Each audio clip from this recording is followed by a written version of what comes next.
Hello mga kabatang helmet, akala nyo wala akong upload. Meron. Siyempre, ang daming ganap ni Mayor Leni Robredo at talagang binavalidate natin, bine-verify natin lahat ng mga nasasagap nating info. So, eto na nga.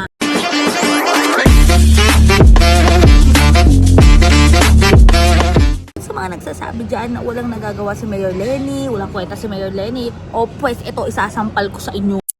Unang pag-upo pa lang ni Mayor Leni, unang araw pa lang niya as mayor ng Naga City, pinatupad na kagad ang EO number 1 o yung tinatawag na Zero Tolerance Policy Against Corruption.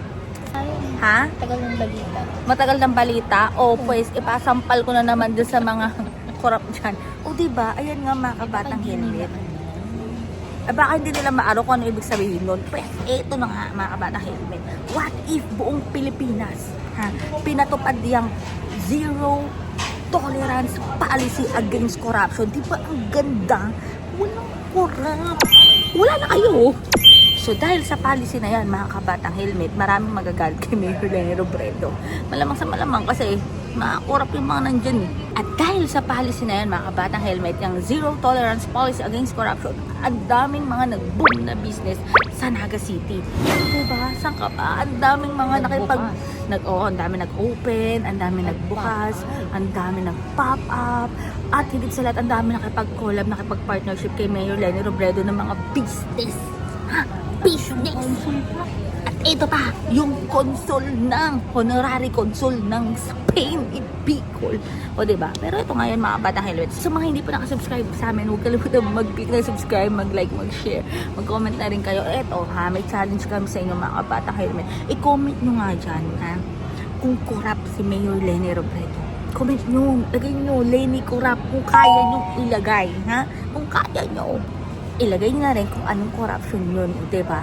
Grabe talaga mga kabatang helmet. Sa mga nagsasabi na walang nagagawa si Mayor Leni, lutang, bobo, tanga, o pues ito, isasampal ko sa inyo yung unang-unang executive order niya, yung Zero Tolerance Policy Against Corruption. O nga pala, nandito kami sa Founders Donut.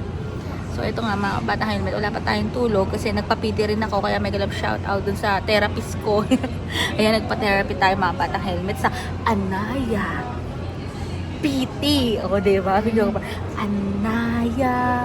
Parang, Hindi. PT clinic yun. Kamayan naman yun. Iba naman yun. Pero ayan nga, super galing nung therapist natin. Ang dami kong mga natutunang mga exercises.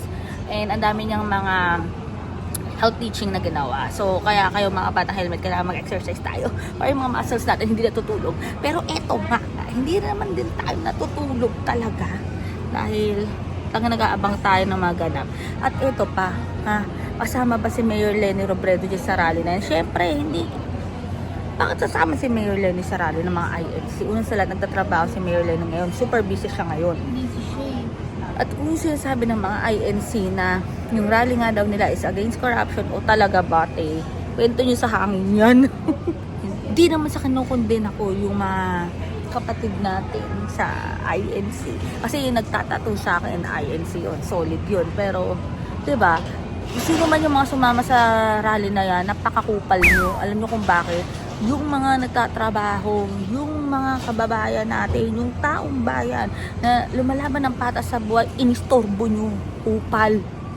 Kung napanood nyo yung motor na hinarang nila at kinuha yung susi ng motor, diba? Nagtatrabaho ng tao, nagtatrabaho ng patas, nagtatrabaho ng tama si Kuya Rider, pero ang ginawa nyo, ginambalan nyo, inistorbo nyo. So, yan ba pinaglalaban nyo?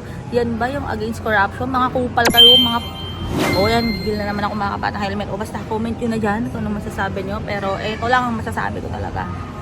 Kay Leni tayo. Kita-kits sa 2028.